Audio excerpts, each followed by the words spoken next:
Here we go.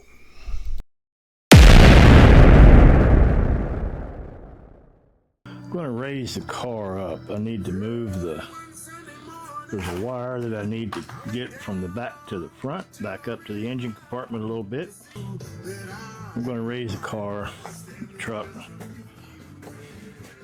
I'm down here to wire, hopefully finish wiring the EFI. We've got a Holley Sniper on here, 2300, and I'll show you all of that here shortly. But I ran some wires, and one of the wires goes back to we moved the fuel tank out in this truck from behind the seat back to the back of the frame. Did that a couple of years ago. And so I've run the blue wire from the Holley Sniper kit all the way back.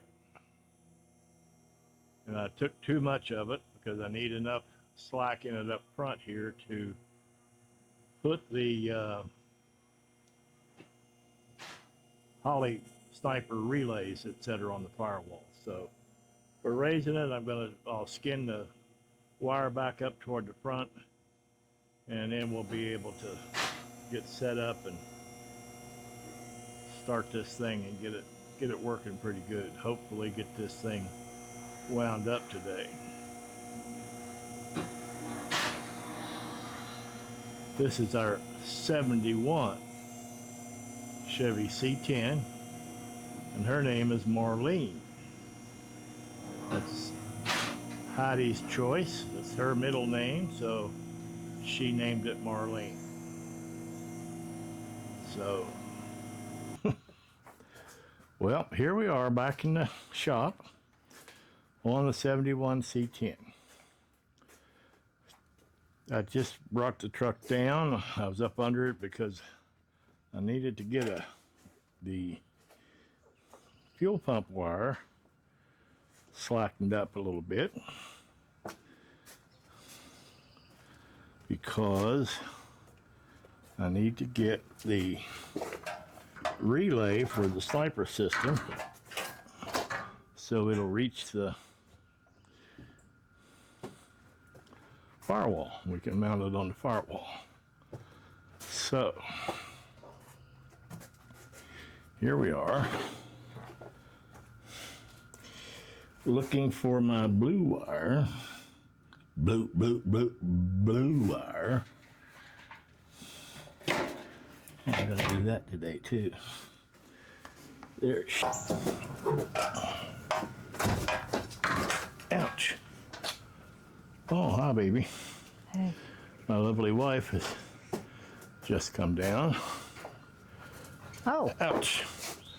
The camera's on the other fender over there, and you can see what it's focused on. I don't know if it's actually focused on much. You wait right down here. Okay, you wait right there.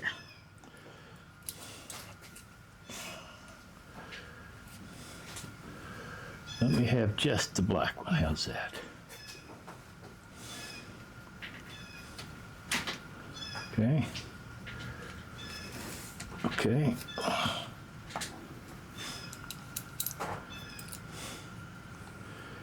Strip this out.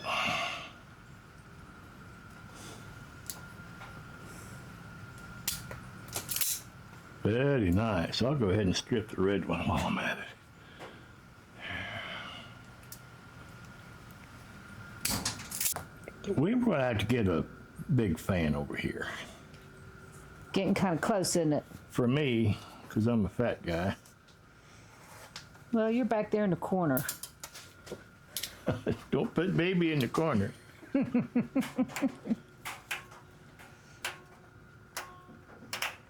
Okay. Now, is that all that needed? That could be. Now,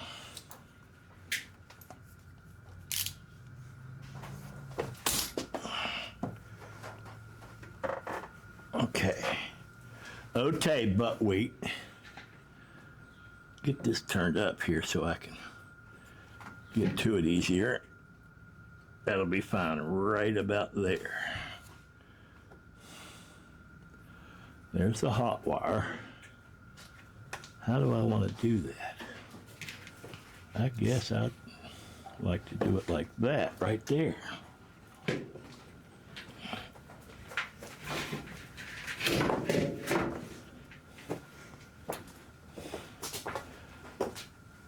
Okay. Now.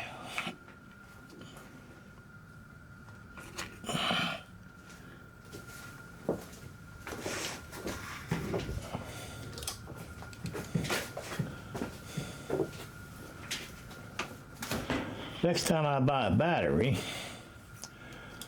I want to get the battery that has regular battery posts on it. Ouch. This will work, but I'm not real happy. But that's okay.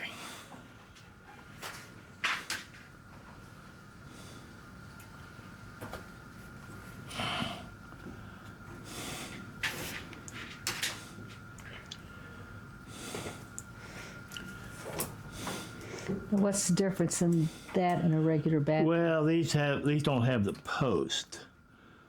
That usually it's about a 3/4 of an inch diameter post, and these just screw into the. Oh, You can buy posts that screw in like these, but there are 2 of the 4 wires I've been talking about. I'm listening. Well, I'm trying to think. Oh, okay. Which, yeah, I mean, it takes me quite a while.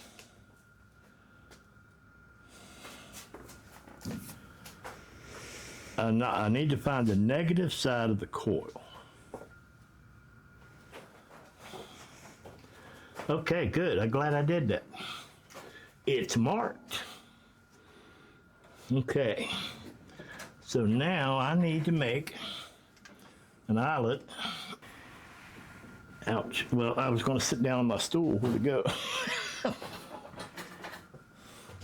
You big dumb. 3/8. Over on the side of that cabinet. You see Okay. those things that look like screwdrivers hanging there? Yep. I need a 3/8. Heidi reminded me.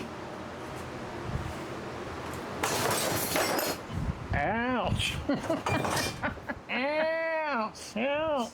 I'm falling. To not knock everything over. Heidi reminded me come up and try to show what we did for the Sniper EFI, a Holly system. They want you to wire positive and negative directly to the battery. Now we will come back and clean all this up, but there we are, red to the positive, black to the negative. Then in here, they wanted the yellow wire to the negative side of the coil, which is exactly what that one is doing there. Again, we need to clean all this up, run the wires better and all that, which we will do. Down here is the blue wire that goes back to the fuel pump, and I'm getting ready to wire that now. But there we have the yellow wire to the negative side of the coil, the red wire to the positive battery, the black wire to the negative battery. So there we are. There we are. Now we move to the back of the truck and we are wiring the fuel pump wire to the fuel pump and trying to get that done. We had a little bit of issues with that, but we finally got it figured out and finished up at least on a temporary basis. Wrap that and we'll be good. Would you like to explain what you did? Because every time I tried to show it, you put your hand in front of the camera. Basically, I couldn't get any of my waterproof butt connectors, in a position that I could crimp both sides. I crimp one, then the other one come loose, and I crimp the other one, the other one come loose. So I decided to try to solder this, and I took the 2 wires and butterflied them, separated them, because it is stranded wire, and soldered those 2 together. Now I'm wrapping it with electrical tape. I should have put, so I think this will serve us.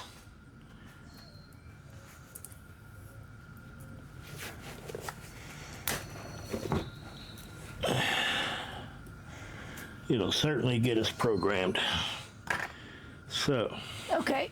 Oh. Okay. In her own inimitable fashion, had the idea to kind of do a little recap on what we do and what we're doing now and what we're going to be doing and whatnot. So yesterday and today, excuse me, I'm working on the electronic fuel injection on the 71 C10 over in the shop. Got a couple things to do to it today. Got a couple of parts still coming in, I think Monday for most of it. I also want to get we have a remote antenna on that truck I want to get put in today. Go ahead, you know more about the truck than I do. Well, I'm done with the truck. I was just saying in general what our channel's doing and whatnot. You wanted to make sure that people know that we do all the work on all of our cars ourselves. Now, that's with the exception of things like upholstery. I'm not very good at it. Now, we did upholster, or Heidi did upholster the console for the 71, but when it comes to like the 58, when we get to that, we're not going to do the interior upholstery for that. I'll paint it. I'll do all the paint work. I'll do all the mechanical work. Now, I do not tear down engines. Don't do that well. I might get into the LS that we're going to put into the 58, but for an example, the engine on the 71 is an inline 6 250. It's a beautiful engine, I think. And a close friend of ours, Jeff Smith, actually rebuilt that motor. So I don't have any problem with that sort of thing. But as far as putting in a 4-link rear end or redoing the suspension, the front and back, we've got airbags on 3 of our 4 hot rods. We've done all of that. On the 71 over there, we've moved the gas tank from behind the seat to the back, put a blazer tank in it. Heidi and I did the C-notch for the airbags on the back of the 71, and we still had to put the bags on the front, which will just take the coil springs out, et cetera, et cetera, et cetera. So that's kind of a recap and where we are. My plan right now is to get the 71 running, move it back up here to the top of the hill, put the bed back on it, which the bed Heidi built. She did that all herself. We bought new bed sides, I think we bought the head board. We did not buy it. Yes, we did. We bought a new tailgate. Yes. So we built the whole Excuse me. bed. It is a step side bed, so we did not put new fenders on it. We got the old fenders and put it all together. She did all the finishing of the bed wood. And she did the all the sanding, all the priming, all the staining, and urethane. Yes, I couldn't think of what that was. Yeah. Yes. So she did all of that, and it's been under a cover up here for 2 years. So we're going to put that on there. kind of like to take that truck to Louisville the first week of August. We're not sure. I'm very hopeful of getting that done. But We're working on it. yeah, we're taking swings Yeah. at it, but I'm not very good on these videos of showing exactly what I'm doing.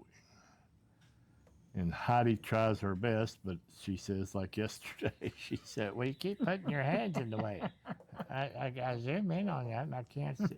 And you put your hands in the channel and getting things right. So you will see at some point each of our 4 hot rods. 71 C10 you're seeing now. 58 Chevrolet Brookwood. We've changed the color scheme on that one. We were going to be a PPG color called Ready or Not, and which is a red, kind of like a Brandywine, and an off-white sort of is called Vanilla Shake. Those were going to be the colors for the station wagon. So we have since officially changed to a two-tone forest green and Glen green, which were the original colors for that car, we believe. Or the paint evidence that's on the car, that's what it was. So, and we'll be painting that. We've got blow-up paint booths and all that stuff. We're going to do all that here, too. So we got the 71, the 58. Actually, the first project on the 58 is I'm going to put new trailing arms on it and airbags in the back. We put the airbags on the front here last spring, and so that's all set up, and I'm running new brake lines and new disc brakes on the front. So we're doing that. We'll be doing that this summer. Beyond that, we have our 34 Chevy sedan. Not a whole lot of plan to work on that. That car's pretty much, well, as finished as a hot rod can be. I've got to move the outside mirrors down on the door facings, and I've got to check a recurring problem that we have with the passenger's door power window. I think we've got the air ride and all that stuff all sorted out on that car, so that's that. And then finally we have our 41 Ford pickup, which I've got to fix a ground problem on the passenger's door window, power window on that vehicle. But other than that, it's a running driving truck. So is the 34. The only one that's not running and driving yet is the 58. We've got the LS motor we're going to put in the 58. We have the, transmission, the automatic transmission, 4L60E. That's going to go into that car. I'd like to get those set in that car this summer. So we got a whole lot planned. Now, if you know, we were tied up for several weeks on redoing the 5x8 enclosed trailer. So we're still not finished with that. I still have to wire it, still have to finish the stone guard all the way around it. And I'm likely going to end up painting it with our original Ready or Not red and Vanilla Shake that we were going to use. Actually, those colors were chosen to be put on a 63 Divco milk truck that we had. And that's the only project that I've ever given up on. We've surrendered that project. That turned out to be, I bought that truck out of Minot, North Dakota, sight unseen, and it came in here, and apparently that yard had put a car on top of it, caved the ceiling in, caved the roof in on it. We tried to cut it apart and start working on salvaging it, and just kind of wore ourselves out on that one. And It'd be too much of a project. that was a Way lot. too much of a That was a project. lot of a project. Yes. So we worked on that for three and a half years or so, and finally destroyed it. Just cut it apart. Now, anybody that needs any Divco parts, I've got 2 hoods, 3 grills, 1 set of front fenders. I've got a couple of roof bows. We've got parts around here for the Divcos. If somebody needs or wants them, just contact us at WVSR at WVStreetrods.com. We also have, if we get somebody really, really interested, I showed it on a video the other day, a 1959 Chevrolet Impala dash. It is complete. I also have the digital gauges that go in that, Dakota digital gauges for that particular dashboard. We had talked about putting that dash in Heidi's 71 over here, but that's sort of gotten to the back burner. I hope, because that, boy, you talk about a job. No. That's way on the back burner. That would be cut. That original dash. Yeah. So that's the name of that tune, and we thank you for your time. Be sure to like, comment, and subscribe. Please.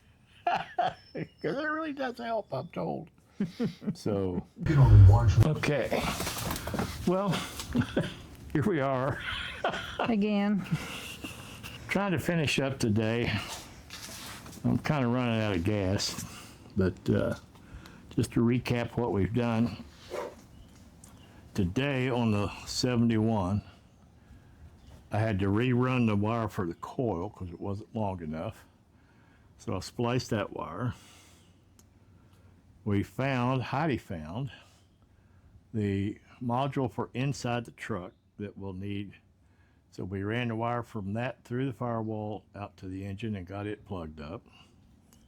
We got the now famous pink wire fished from the engine compartment through into the cabin. And I think I've come to a decision on the coolant temperature sensor. I think I might have said before, I found where a neck where I had ordered it a couple of years ago, a water neck, and it's got the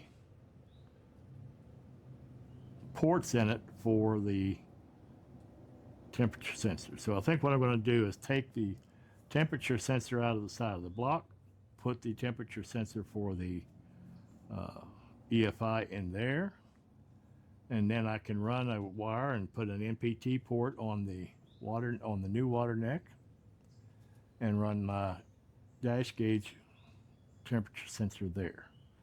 So I've got a plan. I could do all of that today, but I'm old and tired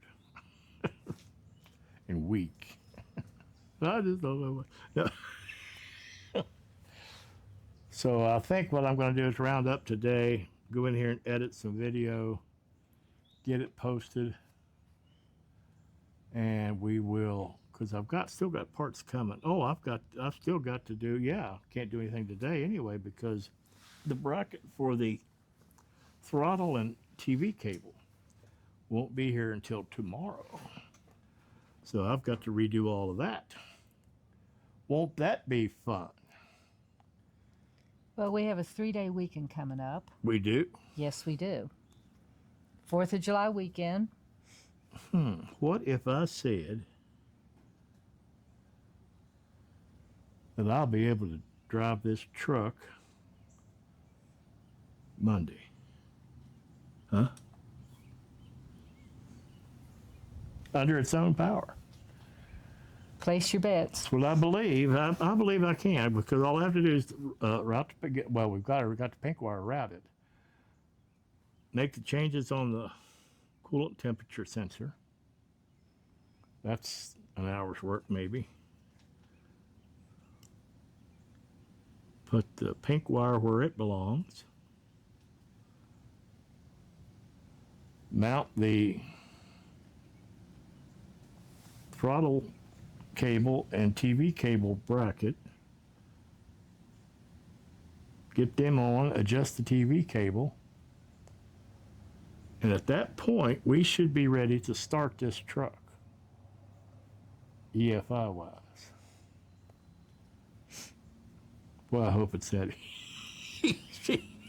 Because this was supposed to make our life easier. I've still got the old Holly 390 carburetor that was on this truck, because I went and bought that. That's a high dollar carburetor, if you don't know. But we have it just in case. But anyway, so that's going to wrap up our June the 20th, is it 27th? 28th. June the 28th 28th, I think. video, because we know, we realize, we understand that the YouTube public is clamoring for this week's video from the Glovers. Hey, listen, we appreciate you watching. Be sure to like, comment, and subscribe.